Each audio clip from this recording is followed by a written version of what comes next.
I'm calling to order this hearing or roundtable. This is a public roundtable of the Committee of the Whole of the Council of the District of Columbia. I'm Phil Mendelson, Chair of the Council and Chair of the Committee of the Whole. Today is Thursday, July 11th, 2024, and the time is 2:46 in the afternoon, and this roundtable is being held in room 412 of the Johnny Wilson Building, although I believe some of the witnesses are participating virtually. The subject of this afternoon's hearing, this is the third of four hearings that the Committee of the Whole is having today, and this is technically a roundtable. The subject of today's roundtable is consideration of 7 resolutions that were introduced by me for the council to appoint or reappoint members to the Citizen Review Panel. And these measures are PR 25-481, Citizen Review Panel, Shayna N. Bartley Reappointment and Redesignation Resolution of 2023, introduced by me on October 17th last year. The stated purpose of this resolution is to reappoint Ms. Bartley to and designate her as Vice Chair of the Citizen Review Panel. The next PR proposed resolution is PR 25-483, Citizen Review Panel Elizabeth Moeller Reappointment Resolution of 2023. This was introduced by me on October 17th, 2023. The stated purpose of this is to reappoint Ms. Moeller to the Citizen Review Panel. And I might add as well for a term to expire April. Says April 11th, 2024, but we will probably amend that. It was introduced last fall. And for Ms. Bartley, for a term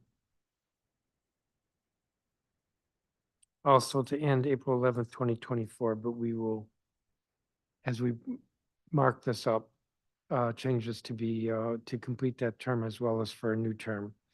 And the third is PR 25-728, entitled the Citizen Review Panel, Dr. Wanda Thompson Reappointment Resolution of 2024, which is to reappoint Reverend Thompson to the Citizen Review Panel for a term to end April 11th, 2027.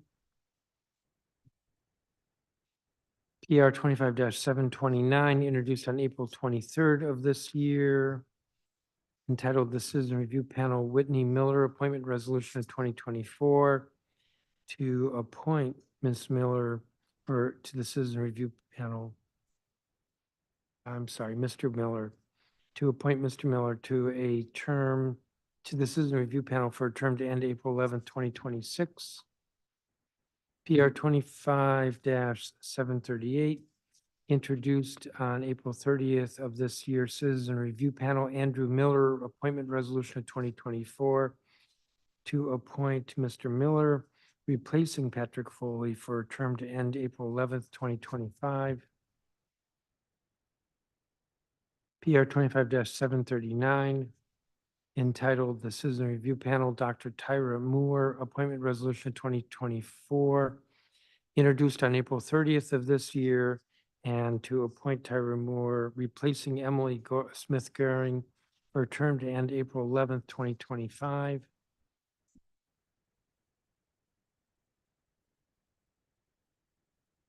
And PR 25-745, entitled the Citizen Review Panel, Carolyn Woods Appointment Resolution of 2024, introduced on April 30th of this year, to appoint Carolyn Woods for a term to end April 11th, 2026.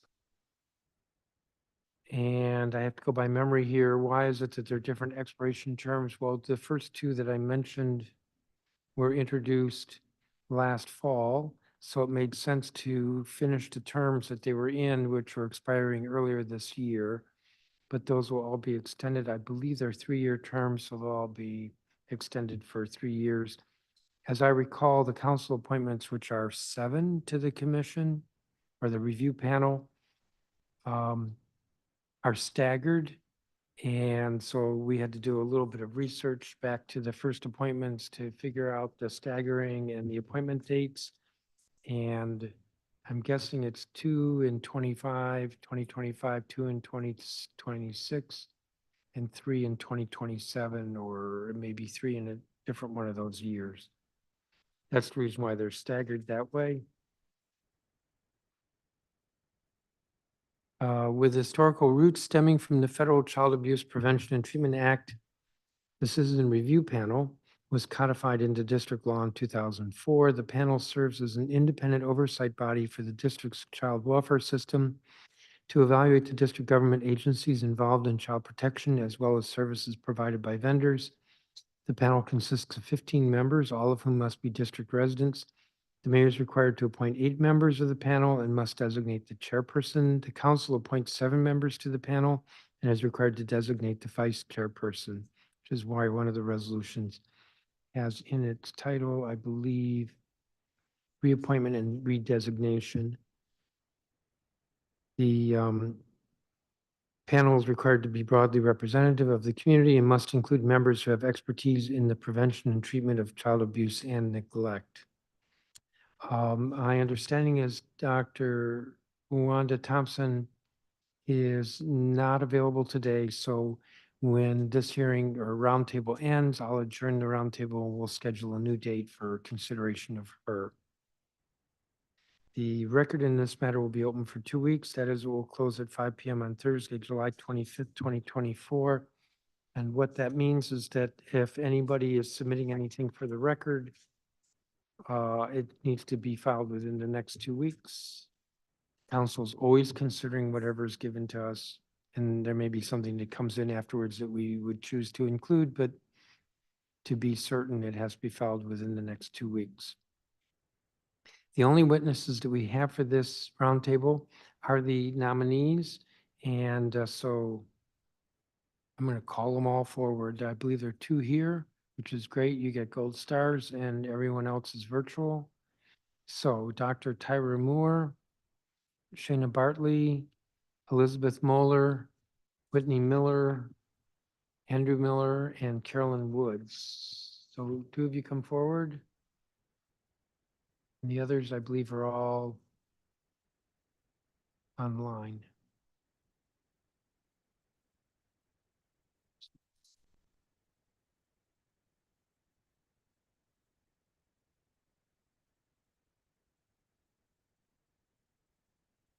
Give me just a second.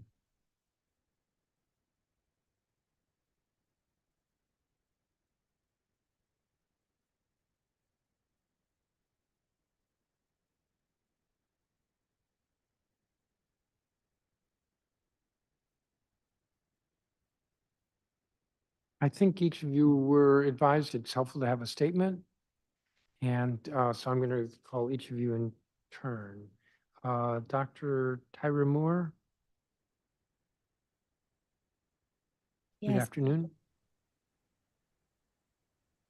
Please proceed. Great, thank you. Good afternoon. My name is Dr. Tyra Moore, and I am honored to be here with you today.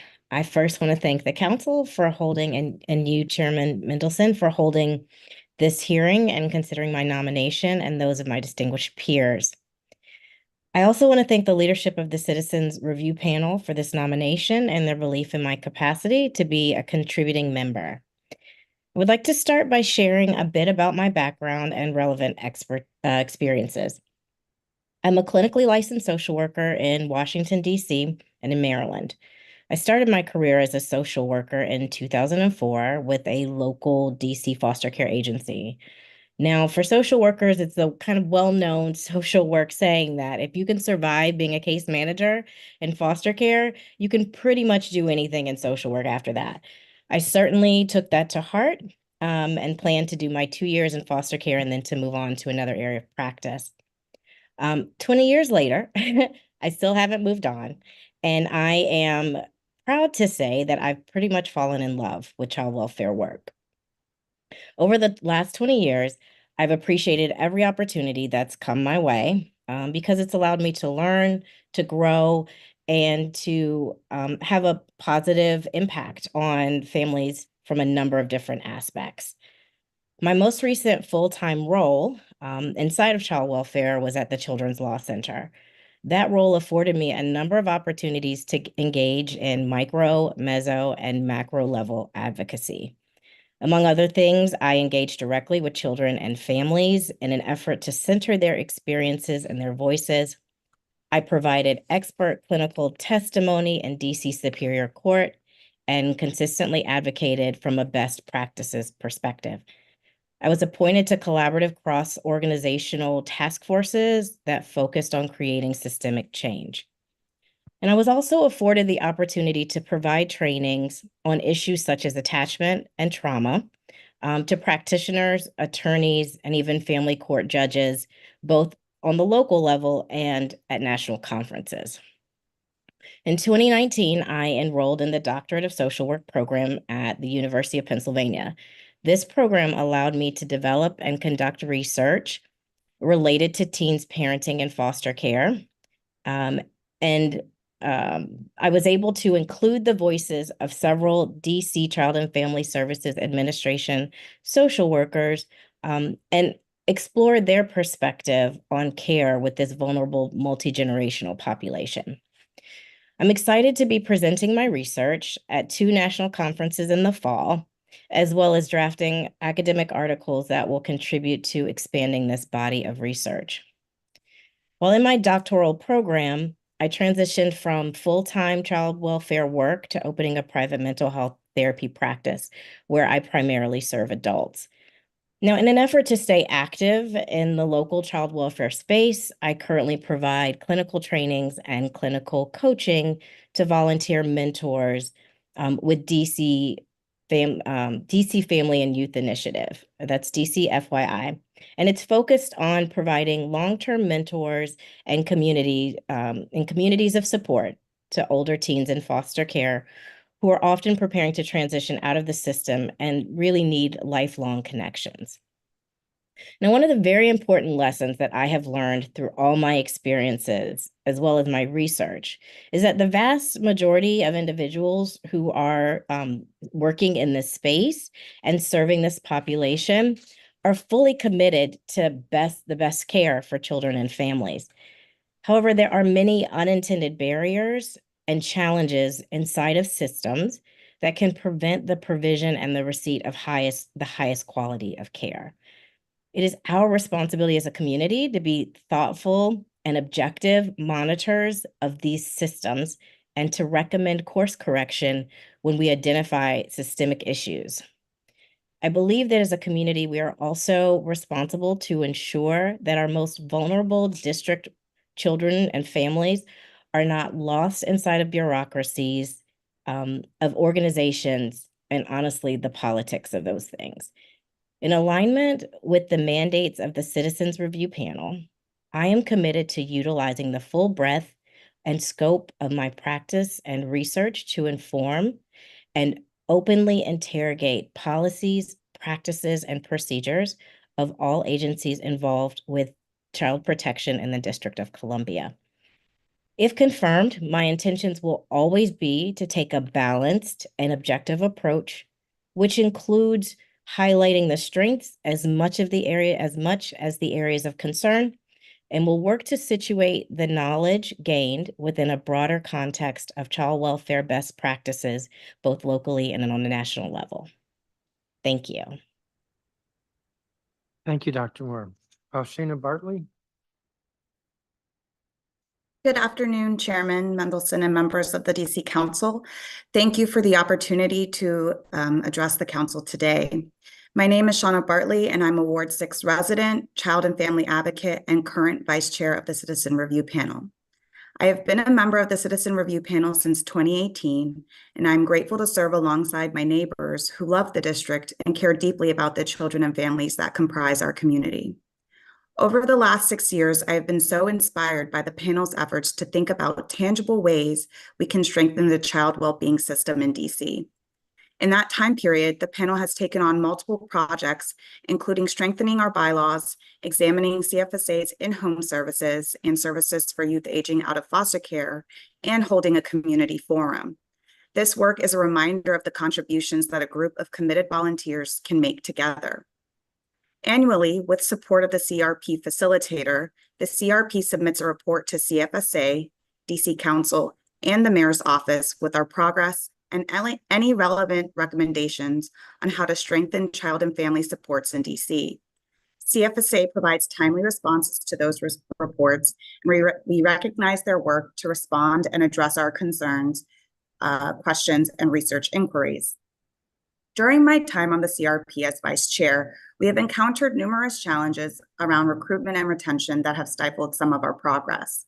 For extended periods of time, we did not have a chair appointed to the panel, and I was required to serve in an interim role. We were able to make progress on projects and update our bylaws. However, we often have fewer members than required. As volunteers, we need members to ensure our work moves forward.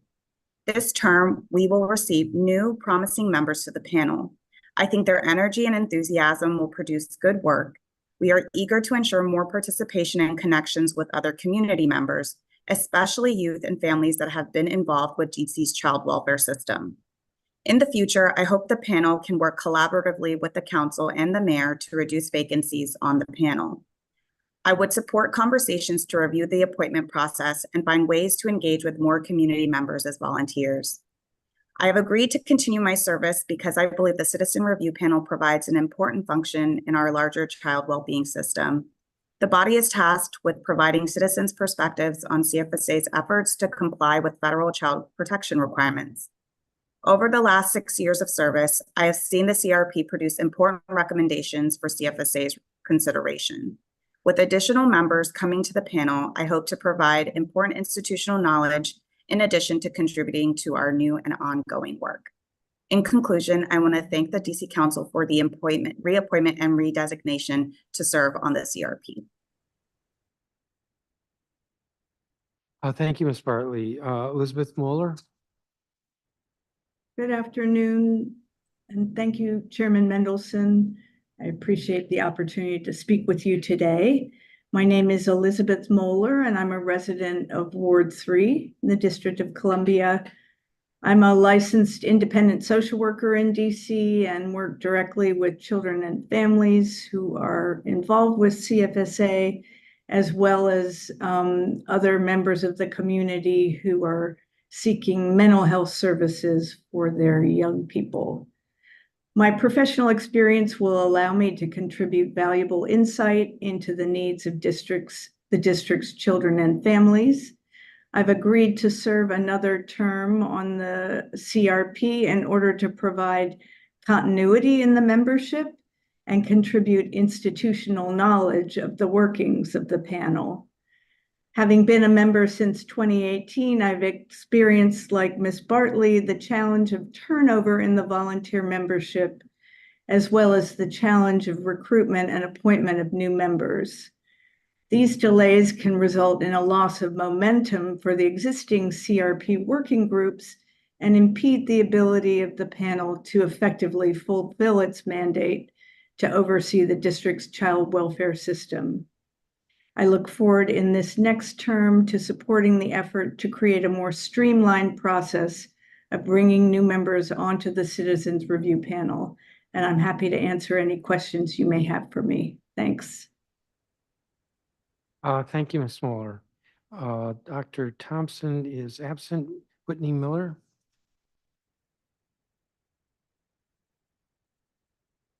It's on. Thank you. Good afternoon, Chairman Mendelson and members of the DC Council. My name is Whitney Miller. I agreed to serve on the Citizen Review Panel to offer my family's experience with CFSA from foster to adoption, which is, of course, over 46 years, taking an intentional approach to providing life experiences that I've gained to help ensure the safety and well-being of children and also support caregivers in meaningful ways that focuses on wholeness outcomes. I appreciate the opportunity to testify, and I'm happy to answer any questions that you might have. Thank you, Mr. Miller. Andrew Miller.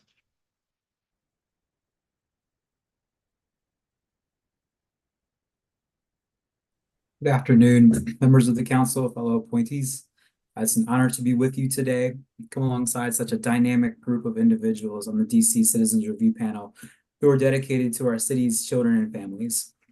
My background includes professionally serving families and children in public housing, those experiencing family homelessness at the former DC General Shelter, where I actually did research for a graduate thesis.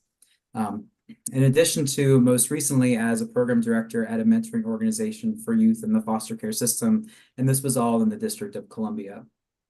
Personally, my wife and I became foster parents in 2014, and we've had the honor of caring for 5 children, one of which we adopted and is now 5 years old. Through this process of being a resource parent, I have learned a great deal about child welfare, the city, and myself. I've had the privilege of working alongside some amazing unsung heroes of the city, social workers and support workers who tirelessly do their jobs every day without much recognition. And I've also seen areas for growth in our city's child welfare system, and I'm excited to share my background, experience, and passion with the panel while learning from my fellow panelists along the way. Thank you. Thank you, Mr. Miller. And Carolyn Woods? Could you turn your microphone on? Good afternoon, Chairman Good Mendelson afternoon. and the members of the DC Council. My name is Carolyn Woods.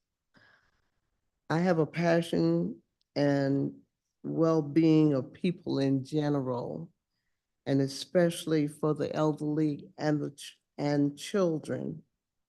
And I feel that I can encourage in a very positive way and help those who may not be able to help themselves, as well meet the role and mission during my service on the Citizen Review Panel. Thank you for the opportunity to testify, and I am happy to answer any questions you may have. Thank you, Ms. Woods. I'm actually going to start with this. Ms. Chalosky, could you come to the table for just a second? This is not going to be horrible, what I ask you.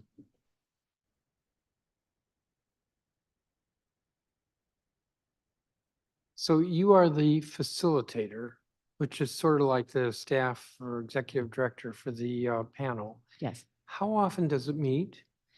So we meet every 2 months as a full panel. And in between, we meet either for information sessions as a full panel or in our work groups. The work groups meet on a regular basis, but the full panel meets every 2 months by Zoom, which was how it all changed to in COVID and how it has continued to be. We've tried to because we have members who have all different levels of knowledge and come from different places in terms of the child welfare system. We try to intersperse our meetings also with presentations from CFSA and other community providers so that we build the information basis for which the panel members do their work. And when the panel meets every 2 months, how long do those meetings last? 2 hours. You said that with certainty and quickness. So it's like exactly 2 hours?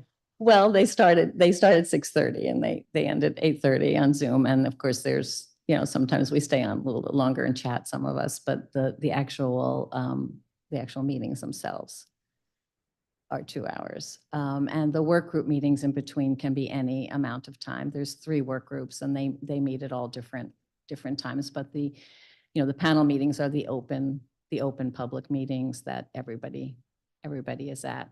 So we've been really excited that the new members have been able to participate as community members before they were official members and be part of the process. So all of the nominees today have actually attended some meetings? Yes, including work group meetings Okay. as community volunteers. Well, that's a perfect segue to where I was going to go, which is to ask each of the nominees if they have the time to serve. So Dr. Tyra Moore, do you have the time to serve? Yes, sir, I do. and Ms. Bartley. Yes, sir. And you have been vice chair, so you have a pretty good idea of what's required, maybe a little bit extra on your part. And you Yes. have that time. Yes. Ms. Moeller, do you have the time to serve? Yes, I do. Thank you. Mr. Miller I do. and Mr. Andrew Miller Yes, I do. and Ms. Woods. I do. Um, do any of you foresee that you might have any possible conflict of interest? Again, go through the list. Maybe I'll do it in reverse order. Ms. Woods No. and Andrew Miller, No, I'm so sorry. No. Whitney Miller, No.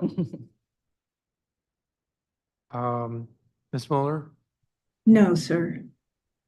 and you've served, so you have a pretty good idea of whether there would be a conflict of interest. Yes. And Ms. Bartley No, sir.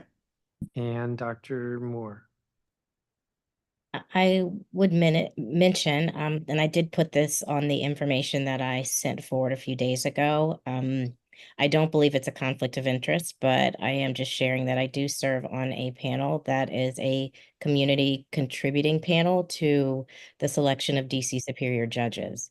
I don't see that as a conflict, but I did share that and would be happy to answer any questions or explore further if they're concerned. Yeah, I don't see that as a conflict, but that's the Judicial Nominations Commission. Yes, sir.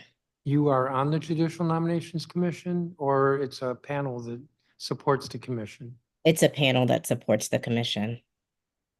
Okay, the Senate just confirmed two more nominees today. I'm sorry, not on the federal level, on the local DC. Now, I understand. The Senate has to confirm our Superior Court Yeah. judges. Yes, sir. And the Senate confirmed two today. It's very exciting. That very is very exciting. exciting. Yes. Been slow for a while, I think. It's been exceedingly slow. Mhm. All right, another question, which would have been in the questions that I sent to each of you. Are you current in any taxes, fees, or other liabilities to the district or federal government? Dr. Moore, Yes, sir. Ms. Bartley, Yes. Ms. Mueller, Yes, sir. Whitney Miller, Yes. Yes, sir. Andrew Miller, Yes, sir. and Ms. Woods. No, sir. You have a, I'm sorry. are you current in taxes and fees and other liabilities to the federal and Oh, district yes, sir. government? You are current, Yes. okay.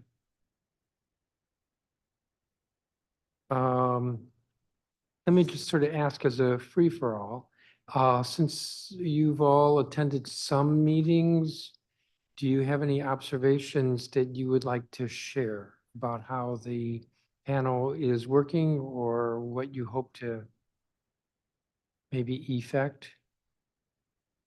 Anybody want to volunteer? If nobody volunteers, I'll pick. Yes, Mr. Miller. Yes, I will.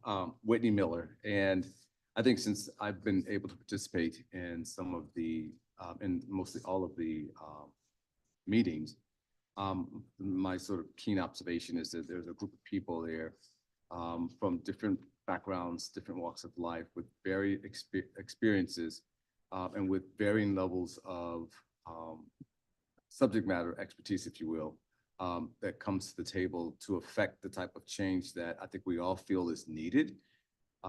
And sort of speaking for myself, you know, having come from a family of a broken home who had foster kids in and out of our home when we were growing up, and having gone through the foster care to adoption process with DC here, I was heartened, I would say, by the amount of energy that I see coming from people. It's hard work. And I think we all can agree it's very hard work, but it's also very necessary. So I'm inspired by the amount of energy that some folks are working professionals, myself included, but who invest the time and who are intentional about their words and measured in the approach that I've seen in terms of figuring out like how we all can come together to make the system work better for, affected families and children in DC. Thank you. Other observations? Yes, Ms. Woods. I have there's a deep excitement within myself being licensed as a foster parent and also becoming an adopted mother. There are things that I saw in the system that was needed, but I wasn't aware of the review panel. But I'm excited now because, again, as Mr. Miller stated,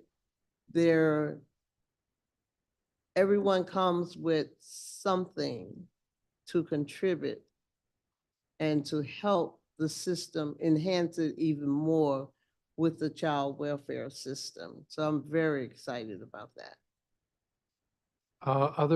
Anyone else want to volunteer observations? I would like to. I just want to Please. offer that this slate of members, potential members, is I think some of the most qualified in terms of lived experience and professional background that I've seen in the last 6 years, and I'm really looking forward to seeing the work that we all will do together. And I'm really looking forward to seeing how their experiences, both personally and professionally, will enhance the products that we're able to offer, especially in our feedback to CFSA. Ms. Bartley, are you currently serving as acting chair or is there a chair? Very happily, I report that we have a chair who is wonderful and a great leader. And she has been in place, I believe, since last fall officially. We were waiting for her. She was appointed to the panel, but she needed to be appointed as chair. And so that process took a little while. But she has been acting in her official capacity. This is probably the longest time period that we've had an official chair that's been very consistent. Thank you. Anyone else have observations with regard to what you've seen with the panel? Yes, Yes. Chairman Mendelson, I just wanted to commend Ms. Chalowski, who recently became the facilitator. Maybe has it been a couple of years now, Margie? I'm not sure, but she has brought tremendous new energy and commitment and creativity to the process. And that in turn has kind of fostered my continuing commitment and wanting to continue to be on the panel. So kudos to Margie. Thank you. Anyone else? Chairman, I'd like to just add, if I could, Yes. want to second everything that's been shared, and maybe just contribute that I've been on other community panels where it feels more like a gotcha kind of panel, where it's always looking for where agencies or other community groups are not doing what they need to do. I think I'm starting to understand our role as a panel. But I really feel really excited and inspired by the approach of this panel, which is really about ensuring that children and families get everything that they need and that we support agencies in doing that, and that we can make a contribution. So I really appreciate the approach, and that this isn't one of finger pointing or trying to tear other organizations down. It's about building other organizations up for the sake of our DC residents. And that feels like a great, this feels like a great opportunity for me to be a part of something meaningful. Thank you. Andrew Miller, in your statement, you said, I have also seen areas for growth in our city's child welfare system. What did you mean by that? Yeah, through some of the youth we have cared for, we've noticed gaps, especially with mental health services. and finding the right fit with mental health services. So finding a therapist that can meet the child's needs, but also has the schedule that is needed for the child. For example, when a child is discharged from the hospital and may need consistent therapy multiple times a week, I noticed it was very hard to obtain the services that child needed. So that's when I think of gaps, that's probably the first thing I think of as far as mental health services. Thank you. Ms. Bartley, since you're vice chair, do members of the panel interact with citizen review panels in other jurisdictions? Are we looking for best practices from other jurisdictions? Yes, we do occasionally, and I'm wondering if I might include Ms. Moeller in the response because she recently attended the National Citizen Review Panel conference this spring, and so she actually in the meeting this week shared a little bit about her experiences and what she learned. So if you're looking for further details, Ms. Moeller has some fresh information to share. Ms. Moeller?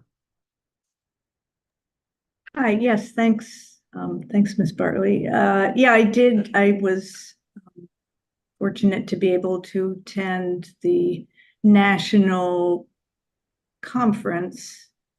annual conference of citizen review panels, and heard a lot of very interesting and exciting information. I was particularly struck by some organizations that are working to reform training for mandated reporters. And there was a lot of discussion of how mandated reporters often are put in a very challenging position of being legally required to report suspected abuse and neglect, but may feel like they have to make reports that then have unintended consequences of families coming into the system where they might be better served by being linked to other resources. And there was a lot of discussion of how nationally, I think neglect can be equated with poverty, and that those two don't necessarily have anything to do with each other. And just because a family does not have resources, that doesn't mean that they are neglecting their children intentionally. So there's a national association? There are, I don't know if it's national associations, but there are review panels for every state. And then this is a conference where the CRPs come together. Interesting. So I have two questions that come out of two thoughts, and one of them, I think maybe both kind of tie into what you just said, Ms. Mueller. So the committee of the whole, which I chair, we have these hearings because council appointments all go through the committee of the whole, and you all are being appointed by the council. The committee of the whole normally does not have jurisdiction over CFSA or over the citizen review panel generally. But we do have jurisdiction over education agencies. And so I have two questions that relate to that. The Committee of the Whole has had hearings on attendance or truancy 3 times since last November. And a consistent theme in those hearings has been that referring children who have a large number of unexcused absences to Child and Family Services Agency is not appropriate. and that the referral should be somewhere else, like to the Department of Human Services. Now, that's not my question to you. I have pushed back at CFSA saying, well, when I look at the statute, among other responsibilities, CFSA has a responsibility of working with and supporting families to help families with parenting. The sense I get is that CFSA, which embraced the referral process that's in the current law, embraced that 10, 15 years ago, is now saying, no, we are only about abuse and neglect. We are only about investigations. We are only about whether children are removed from the home or whether the children can be restored to the home. And anything else with regard to supporting families is not our business. Is this something that the citizen review panel can look at? I don't know so much if I want to ask your thoughts on it today, but then again, I just brought it up, so why not? But it seems to me that CFSA has sort of embraced this notion or mission that it's fine that families or communities don't like CFSA because they're all about investigations and removing children. And I think that they should be really looking hard and looking inward at making themselves more popular. That may sound a little weird, but making themselves more popular and being seen as a source of support. Thoughts from anybody? Maybe I'll start with Ms. Moeller, not to pick on anybody, but since this sounds close to what you said folks were talking about at this conference. Yeah, I mean, I do think it's interesting because the working group I'm on for the panel currently is related to prevention and kind of broadly preventing children from coming into care, and looking at what CFSA is doing right now to foster that. And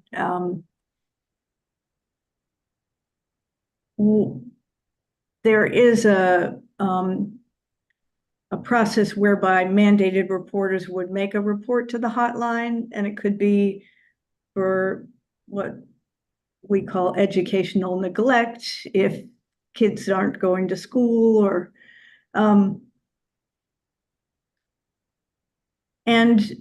but what we've been talking about with CFSA, or what they've been sharing with us, is and maybe this is kind of what you're referring to, is setting up what they call a warm line, where a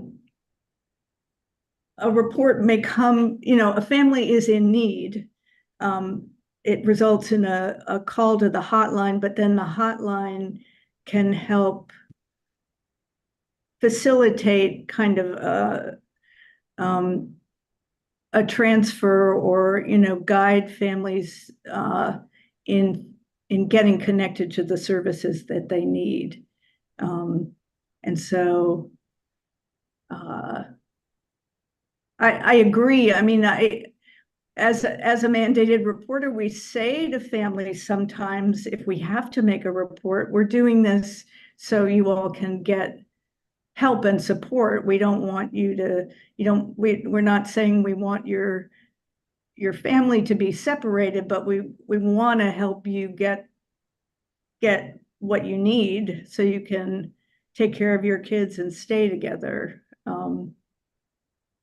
So, I guess it's not clear for me personally, what CFSA, how they're viewing kind of their role as just investigators right now. So I'll say a little bit more and then ask if anyone else wants to say anything. When Brenda Donald was the head of CFSA, she embraced this. And I remember her testifying early on, because this was a law that we adopted after around the time of the South Capitol Street shootings, if you remember that. And we required that when a child reaches 10 unexcused absences, 10, that there be a referral to CFSA. It was never our thinking that that had to be a formal investigation of abuse or neglect, but rather that CFSA would just simply try to understand why the child was missing so many days. And typically when we're talking about elementary school, this is not the child playing hooky and going to the liquor store and hanging out with friends. And I remember Brenda Donald testifying about one family where it turned out that mom wasn't sending the kids to school because she had no way to wash clothes. And they had dirty clothes. And CFSA arranged for a washing machine for the family. That's hardly punitive. It's hardly removing a kid from the home, but it is helping that family, which is not what CFSA seems to think these days. There may be instances where a child is not coming to school because of something that's more serious, abusive or neglectful in the home. And it seems to me that CFSA is the best trained agency to figure that out, not through an investigation, but just through an informal what's going on. And then maybe it rises to the level of an investigation. But CFSA seems to have walked away from that and said, nobody likes us, they're afraid of us, and that's fine. And so we don't want to have to do any of these, looking at kids who are truant.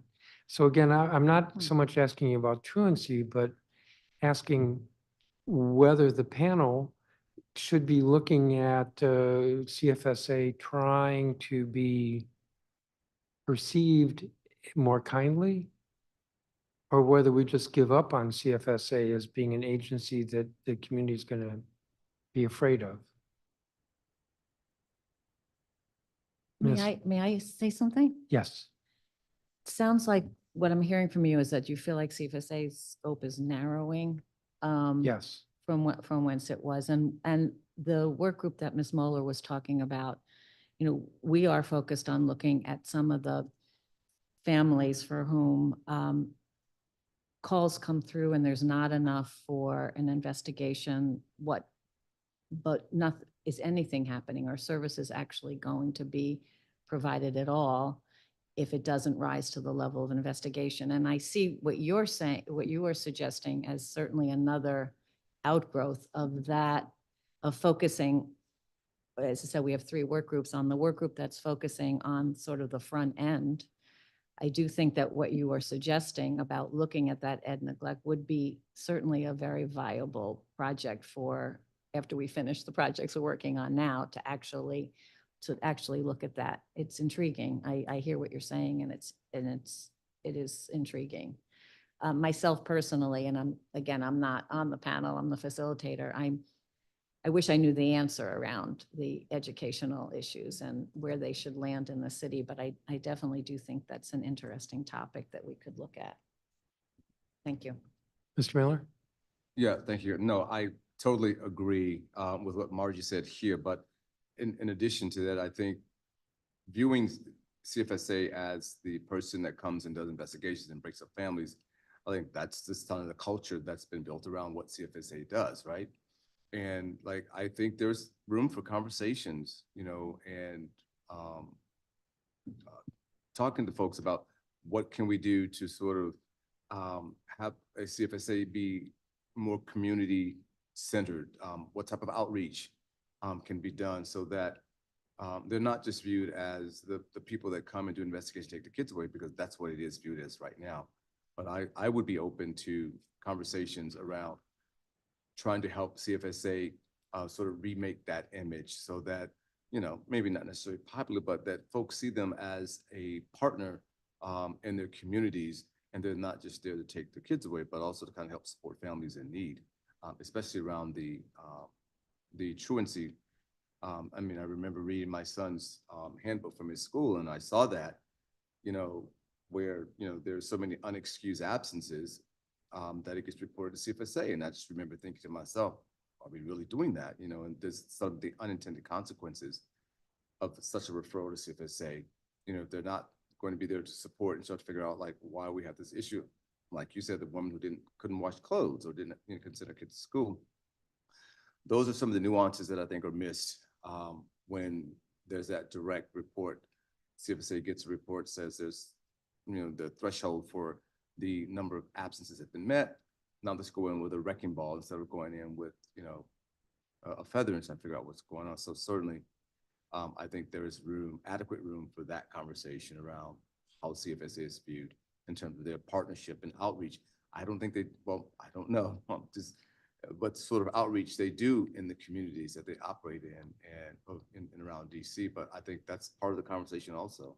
Like, why are we here? Like, what are we about? We're not just trying to break up your family. It really helps. I don't know how much of that actually breaks through the sirens and the badges and, the scowls on some of the faces when folks go out. It's tough. Yeah, and they should want to be viewed more supportively. I would say that if the view of them is too harsh, then it becomes counterproductive. People are going to be hesitant to make referrals because this mean agency is going to come in and take the kids away. It's really not for us to second guess. That's why we have mandatory reporters, but it's counterproductive if they're viewed too harshly. I may have worked this topic enough unless somebody else wants to say anything. If I may, Yes. Chairman Mendelson, I think the question that you're asking is interesting, and it is my sense that child welfare agencies across the country face similar problems, that the perception of child welfare agencies is one of family separation, of targeting specific communities. And I think what I've been interested in over the last several years in this role, as the vice chair of the CRP, is CFSA's attempts to work alongside their fellow agencies in thinking about what's an approach that puts families first, drawing on the strengths of their other agencies like DHS, like DOH, like DBH, to really see how they can team more effectively. And I know for many, many years now, we've had conversations in the district around no wrong door and what it takes to do more integrated case management when families are flagged as experiencing challenges. We know that the education system is often where we might see it first. But I do think that the kind of the branding challenge of CFSA, for lack of a better phrase, is one that's shared with child welfare agencies across the country. And I do think that there is space for DC to be a model of how we might address that and start to move away from such a negative connotation. I mean, I think we've seen CFSA move away from wanting to be referred to as a child welfare agency to a child well-being agency. And I think that there's more work to explore what that means and how you effectively transition those narratives around the role of an agency in a community where for a long time they have been known only in a negative connotation, and their attempts to better serve just the diverse needs of our communities. I like the way you phrase that. So let me move on to this second issue. And that is also in our oversight with education. What I have seen from time to time, and I say time to time just because it comes up in conversations with teachers, is that teachers or schools are reluctant to report when they think that there is abuse or neglect.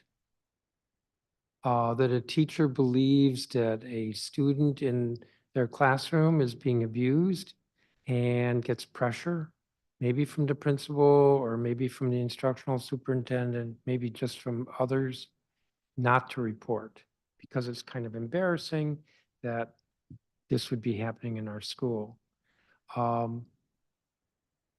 I recently had a conversation with a teacher who told me of a student who she suspected was being abused and home sexually abused and reported it to CFSA. And this student came back to school, and what was a little bit more worse about this, if that's the right way to put it, more worse, was that this was not just the teacher suspecting this, but actually the student told the teacher. And this was a 6-year-old. And this was reported again to CFSA. And again, the child came back to school. And when I say came back to school, there was apparently no change in the home. What this leads me to is this, whether the panel would consider some process of being able to talk confidentially with teachers to get a sense from them how widespread this may be. These would have to be confidential conversations because, you know, if a teacher is being challenged in reporting, then surely that teacher is not going to want to publicly be, how do I want to say this, speaking out that they're getting that kind of pressure.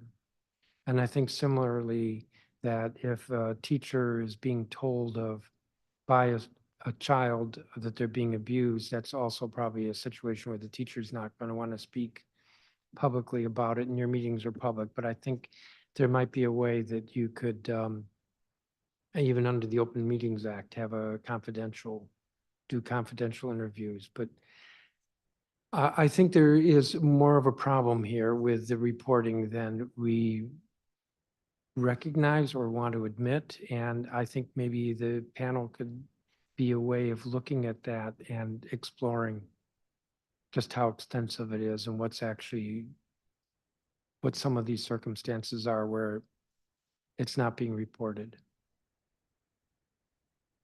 I think that was more a comment on my part than a question, but if anybody wants to speak to it.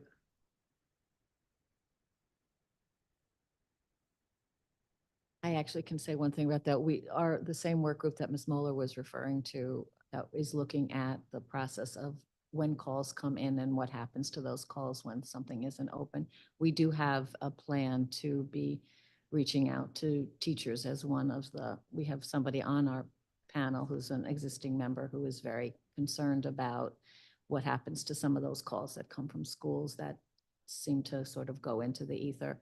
So we are actually, that is one of our populations that we plan to reach out to, and I will definitely bring back to that group your thoughts about whether this type of a conversation could be part of that.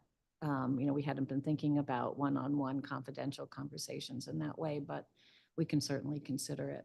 I hear your concerns, and we can certainly bring that back to that work group and consider it and let you know. Thank you. Great. Last comments from anybody before I close out this hearing, roundtable? I want to thank each of you for your willingness to serve. A couple of you are up for reappointment. Thank you for your service so far. And for all of you, thank you for your willingness to continue serving. Our schedule is this. The council goes out on recess the end of this week. We come back September 15th. That doesn't mean we're not around. We are around, and we're all in our offices and working. When the council comes back, we have a legislative meeting on the 17th of September and then the first Tuesday in October. So one of those two meetings, I plan on putting all of these appointments before the full council. And I was sort of going over this with Ms. Chalowski earlier. When the council acts, then because these are council appointments, the appointments are, well, made, except you all have to get sworn in. And so all that should happen during the month of October, and see if we can't get you all instated. I think that's a word. Dr. Thompson, who is not here today, I'll schedule another roundtable for her so that we can move forward there. That roundtable would not take place until probably early October. So any questions from anybody? Again, thank you all for your willingness to serve. As I indicated at the beginning, the record in this matter is open for 2 weeks. That is, it will close at 5 p.m. on Thursday, July 25th. The time is 3:46 p.m. and this roundtable is adjourned. Thank you.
Yeah, I have another hearing.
Button to turn this on, right?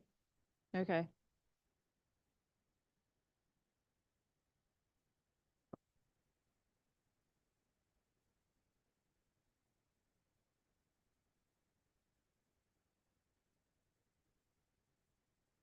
Yeah, I think it's next Tuesday.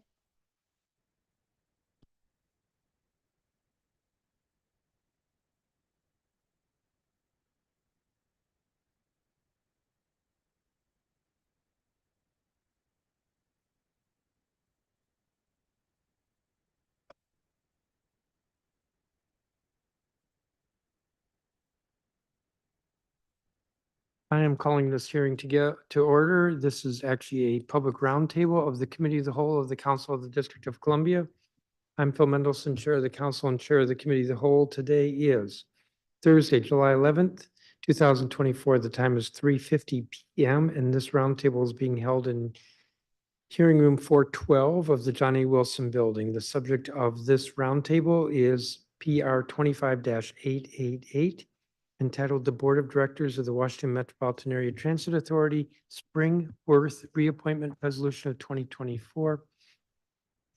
The stated purpose of this resolution is to reappoint Spring Worth as an alternate member of the Board of Directors of the Washington Metropolitan Area Transit Authority. Ms. Worth has served as an alternate member of the board since 2022. The WMATA Board of Directors determines agency policy and provides oversight for the funding, operation, and expansion of transit facilities. The board is composed of 8 voting and 8 alternate directors. The purpose of this roundtable is to give an opportunity to the public to comment with regard to the fitness of the nominee, as well as for us to ask a couple of questions of the nominee. As I said, Ms. Worth has been serving as an alternate since 2022, and this appointment would be, this would be a reappointment for a term to end June 30th, 2028. The record in this matter will close in 2 weeks. That is, will close at 5 p.m. on Thursday, July 25th, 2024. And the council, I'm hopeful that I'll be putting this before the full council for a vote either at September 17th or first Tuesday in October legislative meetings. With that, we have one witness, and that's the nominee, Ms. Worth. Do you have a statement? Yes. Good Please afternoon. proceed. Okay. Good afternoon, Chairman Mendelson. I am Springworth, and it is an honor to be reappointed to continue my service on the WMATA Board of Directors as an alternate member for the District of Columbia. For well over a decade of district government service at the District Department of Transportation, DDOT, and now at the Office of the Deputy Mayor for Operations and Infrastructure, DEMWA, I have focused on how we can improve our bus and rail systems so that transit can be seen as a viable option. As a bus planner at DDOT, I work to make roadway infrastructure changes so that buses could be more reliable and perform better. And now at DEMWA, I coordinate and collaborate with the district's executive and legislative staff, along with regional partners to oversee and support WMATA. Living car-free in the district, I rely upon bus and rail as my main mode of transportation, along with biking. As an alternate member, I want to continue to use my experience both as a transportation practitioner and as a frequent transit rider to improve the system for others. Additionally, I want to continue to collaborate with the WMATA board members and our regional transportation leaders to figure out what we want transit to be for the region and how we can fund and support that vision. Thank you for the opportunity to continue my service on the WMATA board. I'm happy to answer any questions you may have. Thank you, Ms. Worth, and thank you for your service to date. So I have a few questions, not too many. One of them is that you are serving as an alternate, and the two other members from the district, Valerie Santos, who just got appointed chair, and Tracy Haddon-Lowe. How would you say, how would you characterize how well the three of you are working together? We're working together really well. We coordinate frequently. We formally meet twice a month prior to the board meetings that are scheduled on the second and fourth Thursday of the month, and go through all the board materials and discuss any pertinent WMATA issues. Before your appointment as an alternate a couple years ago, and even now, isn't one of your responsibilities during your day job to be following WMATA and then to brief the WMATA board members, the district's WMATA board members? That's correct. Which is a sort of a long way or an indirect way of saying you know this stuff pretty well. That's correct. I review all the board materials and also coordinate with other staff on issues. Unfortunately, because of Virginia law, the alternates cannot participate as actively as they used to on the WMATA board, but nonetheless, you attend the open sessions, and then you have from time to time served in place of one of the members, one of the district's members, correct? That's correct. So you've had a lot of experience serving on the board. Three questions. Actually, there was a question there. So you've had a lot of experience serving on the board, yes? That's correct. Three questions I always ask of nominees at hearings. I think we sent pre-hearing questions, right? We got those answers. One of the questions I'm about to ask is in those pre-hearing questions. So you have a sense of how much time is involved. Do you have the time to serve? Yes. Second question is, this was in the pre-hearing questions, whether you're current in DC taxes, liabilities, fees, federal government taxes, and so forth. Yes, I am. And the third question is conflict of interest. So have you ever had, since you've been an alternate, have you ever had a conflict of interest come up? No. Do you foresee it could come up? No. I mean, that's not disqualifying. If something were to come up that was a conflict of interest, how would you handle it? I would certainly let you know, and also let the board chair know, And then, and the board secretary at Metro, and then, not participate. okay. But that has not come up. I'm assuming that in your time, you've seen that come up with some board members. That's correct. And my sense is that WMATA's, with their general counsel, pretty good about looking for whether there might be a conflict of interest on a particular matter before the board. That's correct. And if there's anything, then you are to report it and let the board be aware of what's going on. I don't think I have any other questions for you. I could ask you about issues before the board, but I think we all know them. The board right now is looking at stable funding that it receives from the jurisdictions. The jurisdictions are working through COG to try to resolve the funding issues. There are efforts on the part of WMATA to try to improve the bus service. I'm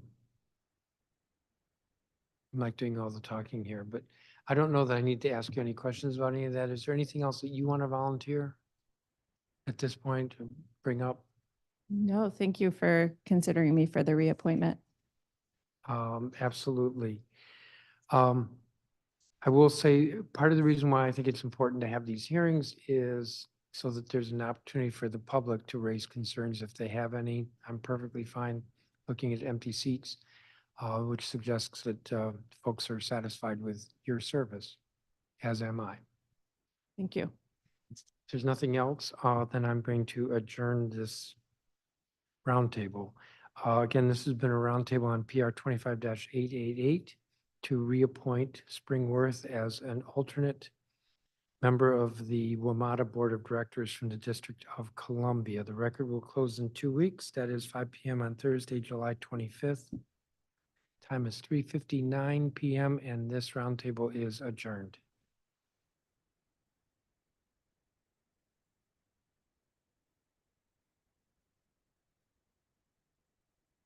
Wow, that was, yeah, thank you.